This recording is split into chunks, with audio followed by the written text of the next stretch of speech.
You shall know the truth, and the truth will set you free.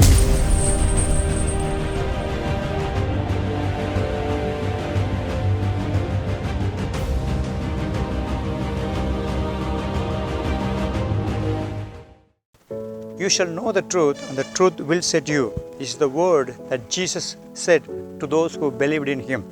As you are believing in Jesus Christ and listening to the Word of God, the more you know the truth, and the truth is going to set you free from the bondages, from the ignorance, from the demonic things that tries to keep us away from what God has for us.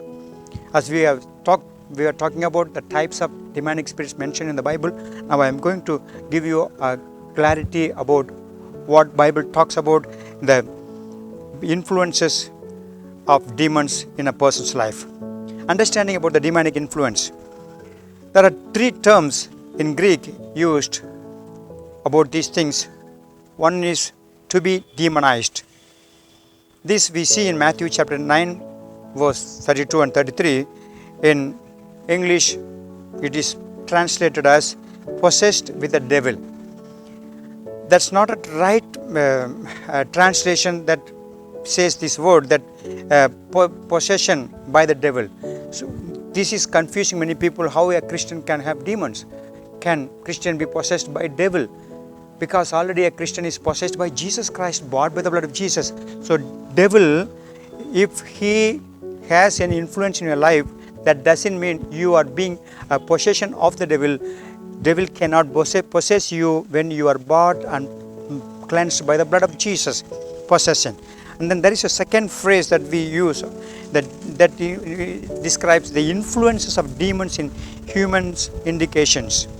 The influences of the demons are many times they actually try to influence in people's behavior, in people's talk, in people's responding. The influence, the main thing is to control some way the person's emotions, practices, health, decision making, physical body, relationship, habits, attitudes or thought processes, anything. There is an influence that is from the demons devil is using. That's the second thing that we need to understand. So these things must be clearly differentiated. Demons or devil cannot possess you because you are possessed by Jesus. Jesus is the owner of your life. But the demons can attack you and influence you either inside of you coming and staying or from the outside. If they do these things, mainly they want to take some inhabitation in a person's body or mind. Your spirit is already inhabited by the Holy Spirit. So in that place, unless a person willfully rejects Jesus and says no to Jesus, and then he totally disconnects his relationship with Jesus and willfully makes covenant and commitment with Satan, then that person can be possessed again by devil.